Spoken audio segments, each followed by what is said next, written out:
Let's talk supply chain. So, welcome to the show, Stephen and Vincent. Hi, Sarah. Lovely to be Hi, here. Sarah. Thanks. Good to be here.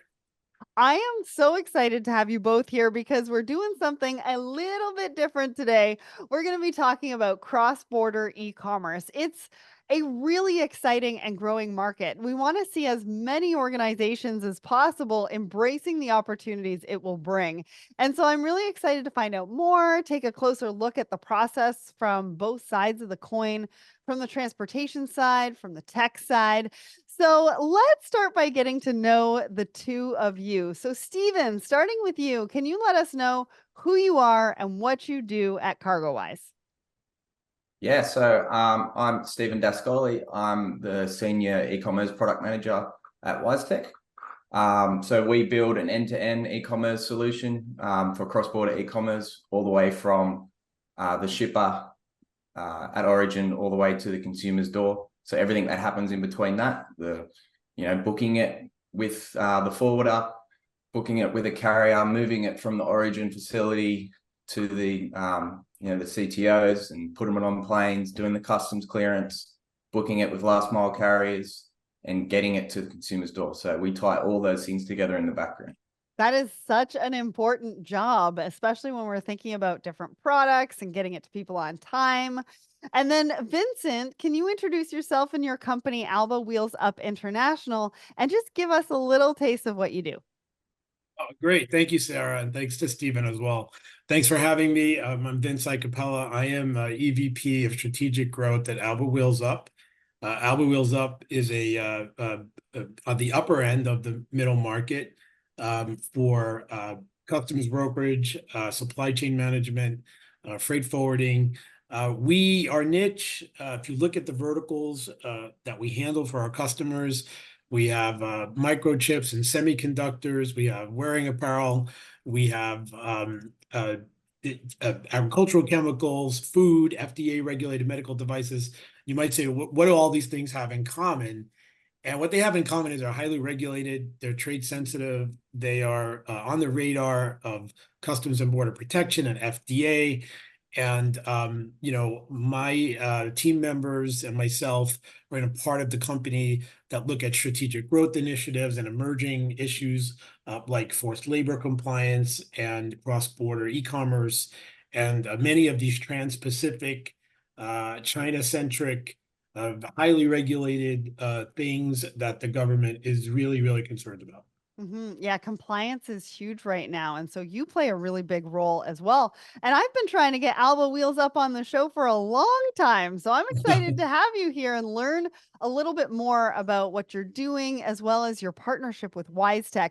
So, Stephen, I want to talk to you. Since the pandemic, we've been talking a lot about the rapid rise in e-commerce, but I don't think we talk as much about the nuances around international or cross-border e-commerce. But of course, it's a huge market and it's growing. I know this because I used to do cross-border e-commerce in my logistics days. So what is driving this international e-commerce growth?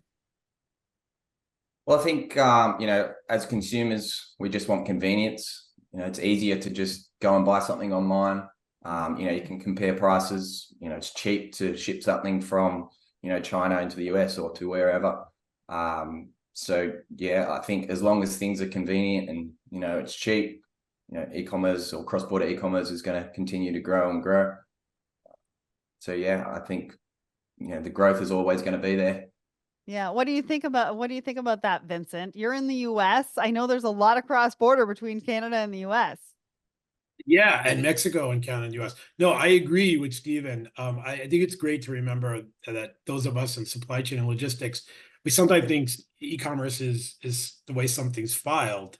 E-commerce is really the way a consumer buys a product, right? So as long as there's demand for a product and demand for the way it's purchased by a consumer, I agree with Stephen. I think it's definitely here to stay. Well, and I think we all want to purchase things globally. We don't want to be stopped by borders.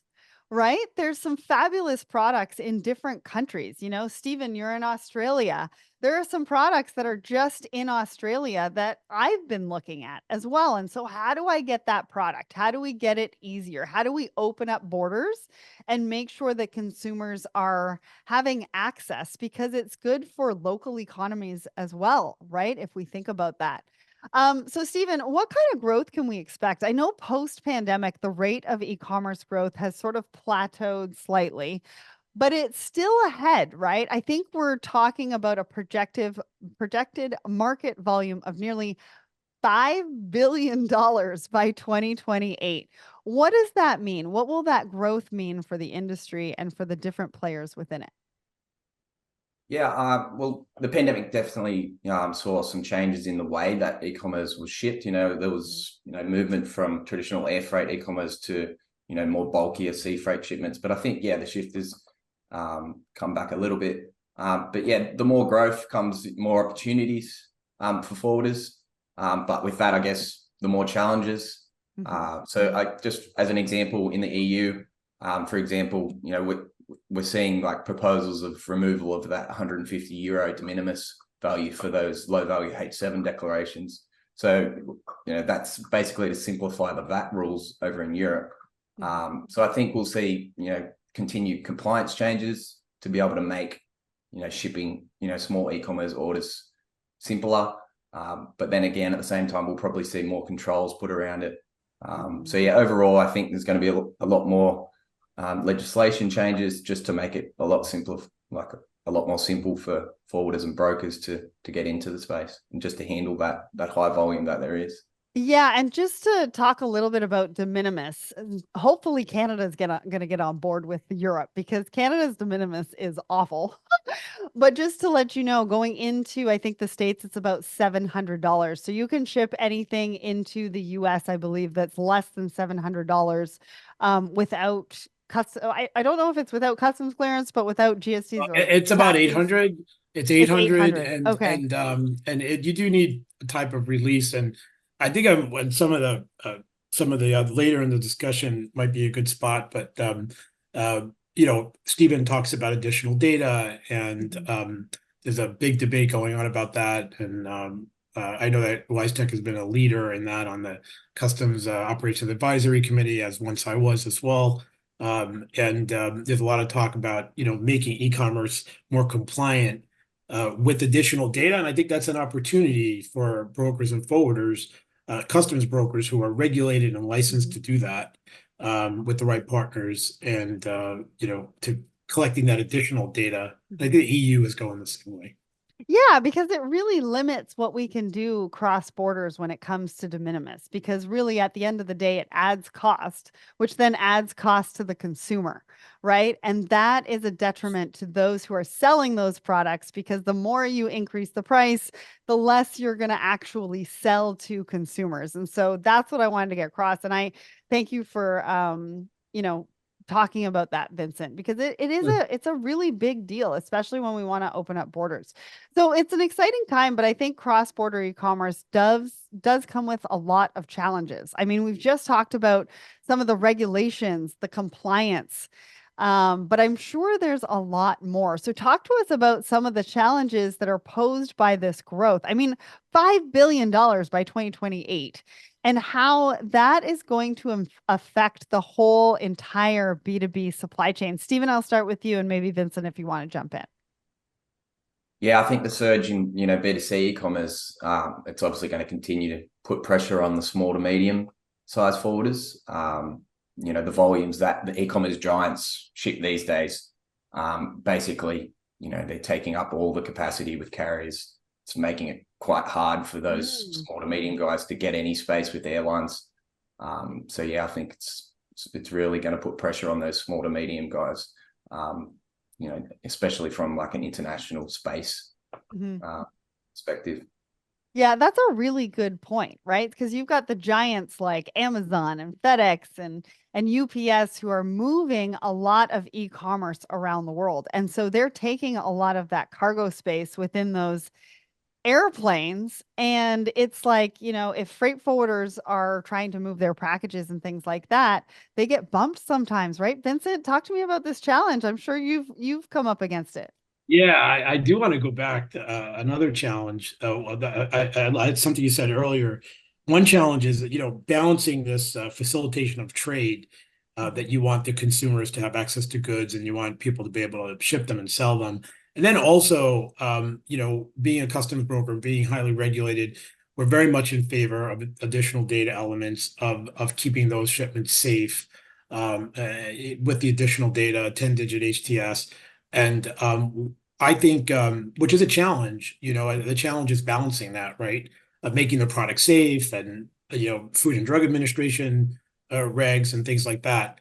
And I think that could be done with the extra data elements. And I think this favors, I may be jumping ahead on some Okay. other issues, but Yeah, I think yeah. this favors licensed parties, regulated parties in the supply chain, like customs brokers who Yeah. can do it in a compliant way, right? And I don't think we want open borders. I think that we want the border regulated, aligned with the interests of the American consumer. And you said one thing about small, medium-sized enterprises that Stephen said. They're absolutely, in addition to the obvious big names, driving a lot of e-commerce. Mhm. I think this brings opportunity to small, medium-sized enterprises for customs brokers and freight forwarders as well, right? With the right partner, with the right platform, the right operational platform, like WiseTech, and those extra data elements or those additional regulatory requirements, Mhm.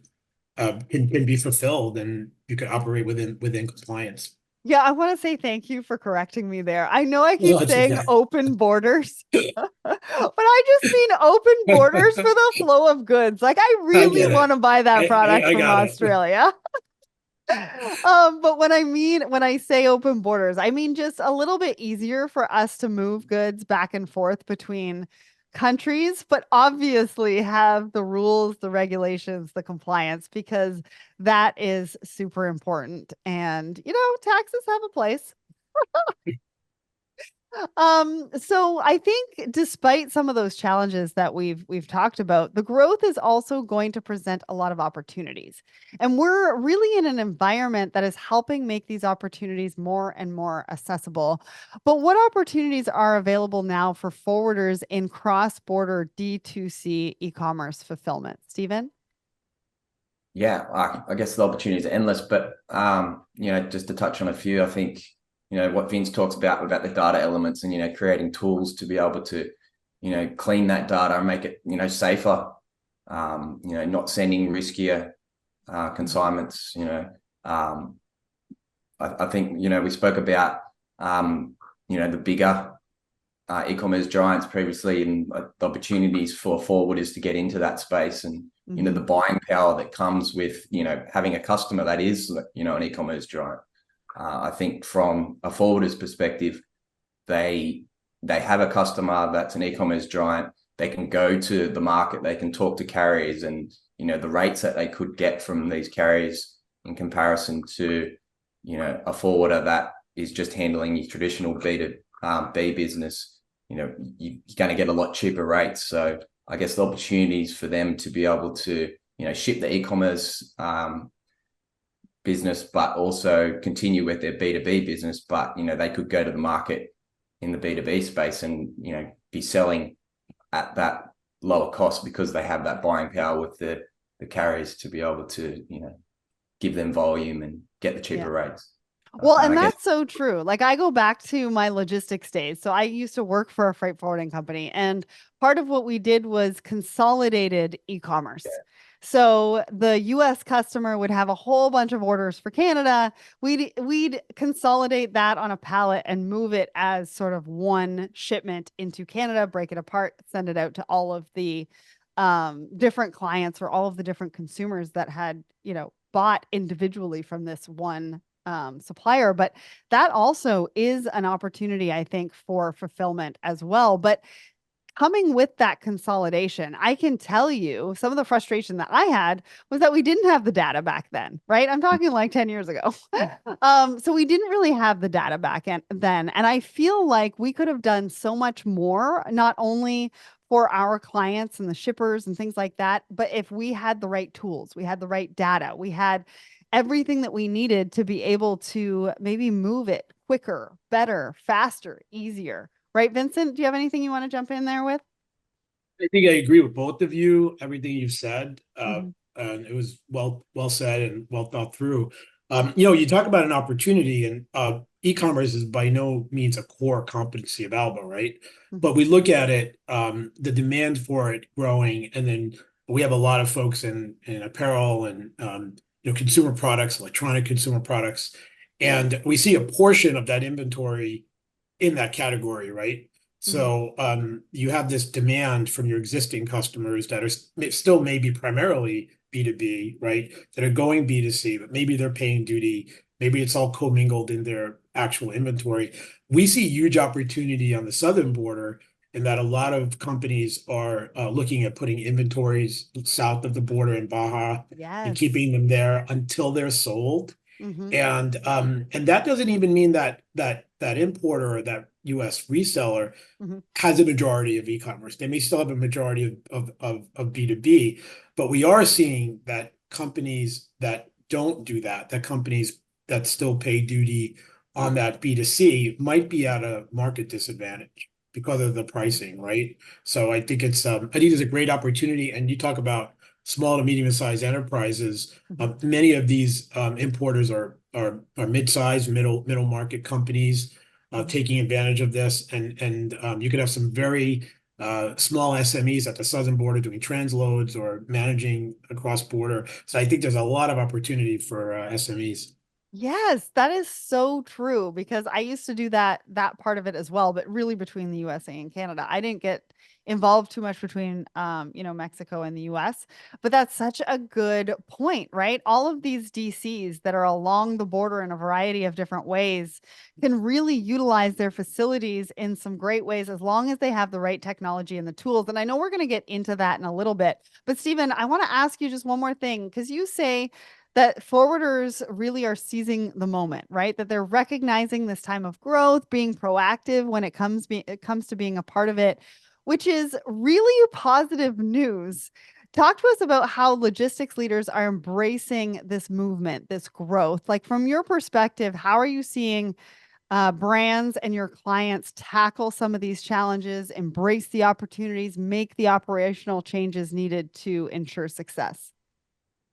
Yeah, I think at the moment it's more of a case of, recognizing that if they don't have the capabilities in that cross-border e-commerce space, then, they're going to have to eventually, or Mhm. they're just going to miss out. So if they don't already have customers and they're not already in that space, they're working out and, doing the research and, talking to the right people in order to, once that opportunity comes up, they've got the right tools, they're in the right place, they've got Yeah. the resources, and they can jump on it.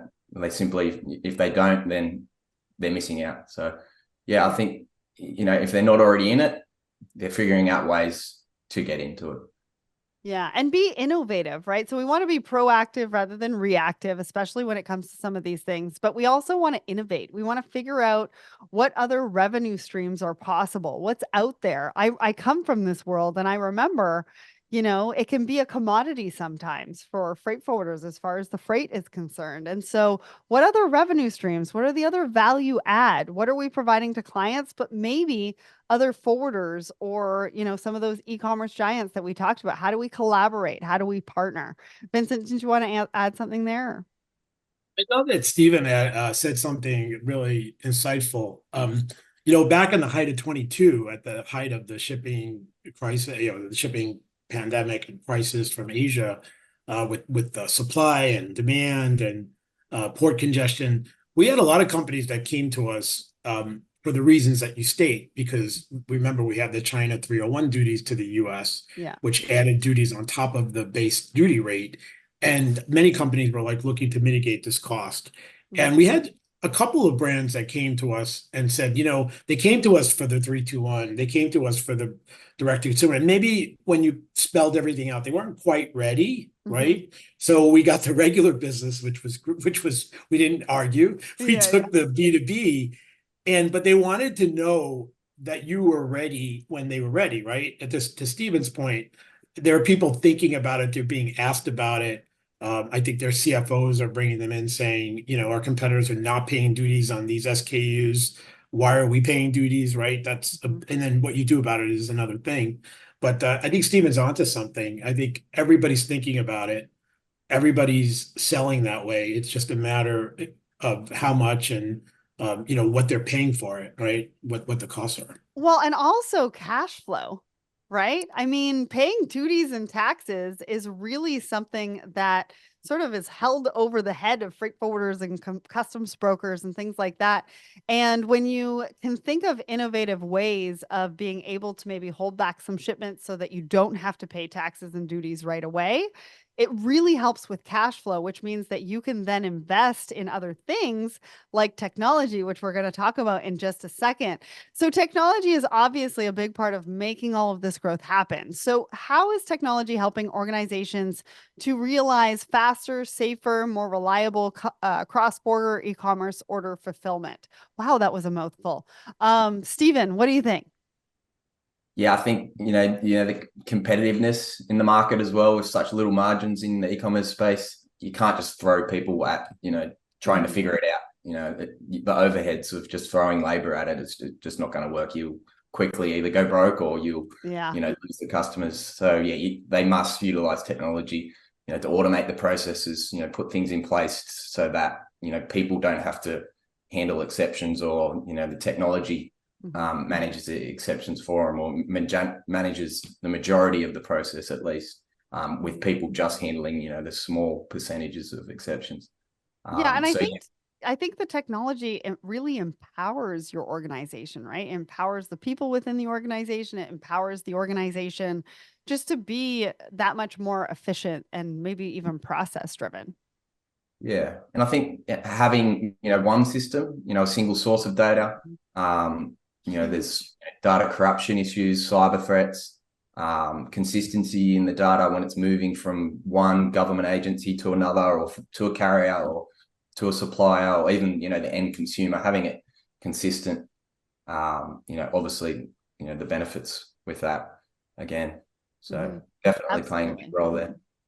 All right. Well, Vincent, I know you've been working through a lot of this stuff with Alba Wheels Up, including the technology piece. Can you give us a taste of what your journey has looked like? How did you identify your need? How did you choose CargoWise as a partner? And what did the onboarding and integration look like? I just want to get a sense of what the partnership has looked like. So we were a longtime partner at Alba, happily so, with WiseTech and CargoWise on their ERP platform, which we believe it's the most powerful one on the globe for trade and customs and freight. So we were already a partner with CargoWise, and I think this issue, like so many other issues, I think that CargoWise is theoretically on the forefront of what's coming. So they're knowledgeable about a lot of the policy that's coming down the pike and additional data elements and entry type 86. And that's always attractive to us, not just for, Section 321, but for all filings, for all compliance, running through freight, parties, the risk on the parties and the lists that are run. So we were already a partner with CargoWise. And I think, again, I'm going to go back to what's coming down the pike with this NCAP or test by customs that will require more data, right? And so obviously it's going to favor regulated parties. It's going to rightly so favor customs brokers. And, it's not only where you are now, but where are you going to be a year from now or 2 years from now or 3 years from now on this issue? And I think that's important. I'm going to make a quick right turn here and talk a little bit about, you asked about how Alba was leveraging technology as well. We have been leveraging artificial intelligence and machine learning for forced labor issues and other supply chain disruption issues, and we're finding that it's not limited to the consumption entry environment, right? That we could actually apply those forced labor tools to any shipment, anything that's moving from point A to point B globally. So we're excited about that. And we're also excited, obviously, about our long-term early adoption on a partnership with WiseTech and CargoWise. Amazing. So talk to me about that investment in technology. Like, how has Alba Wheels Up taken advantage of the opportunities presented by international e-commerce fulfillment? What ROI or benefits have you seen?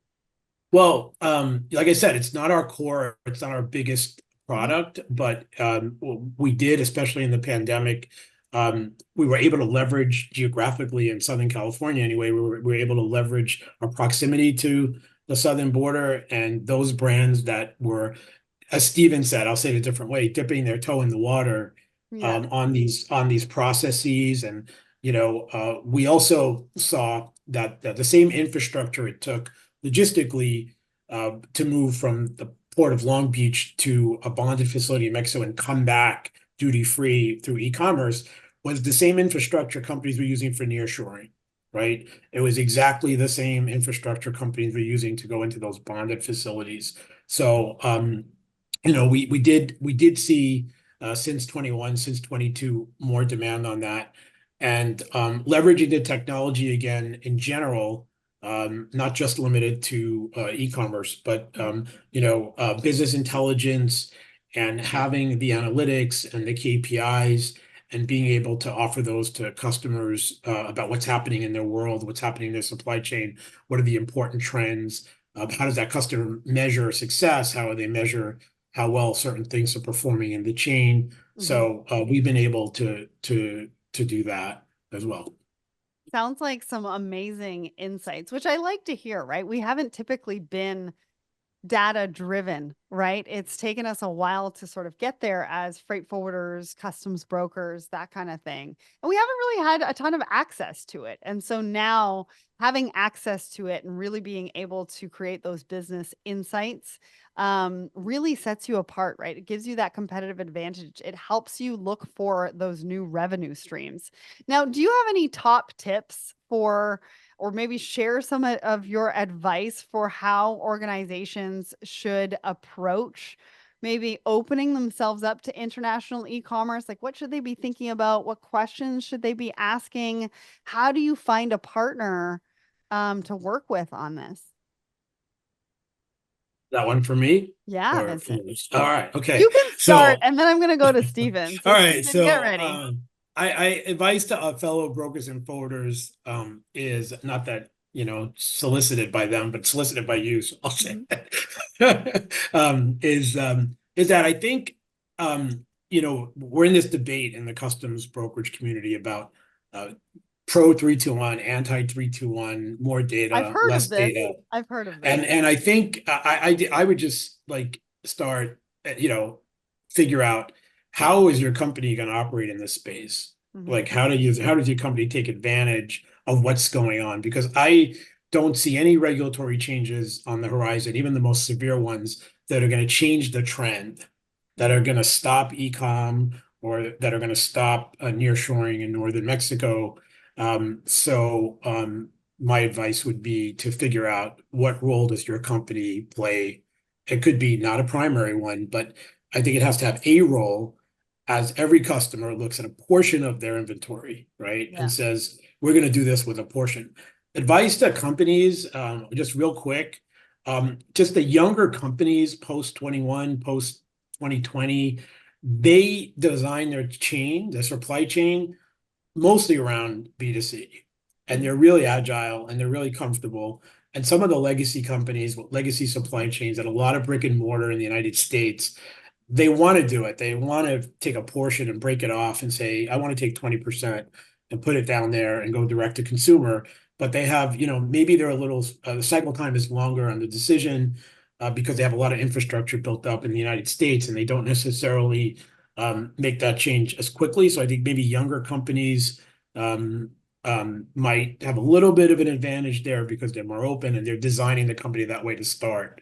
My advice would be to really, without jeopardizing your core business or without creating too much risk, you definitely want to kick the tires, right? And, look under the hood on this and at least see, is there a portion that I could do this with, or can I test it?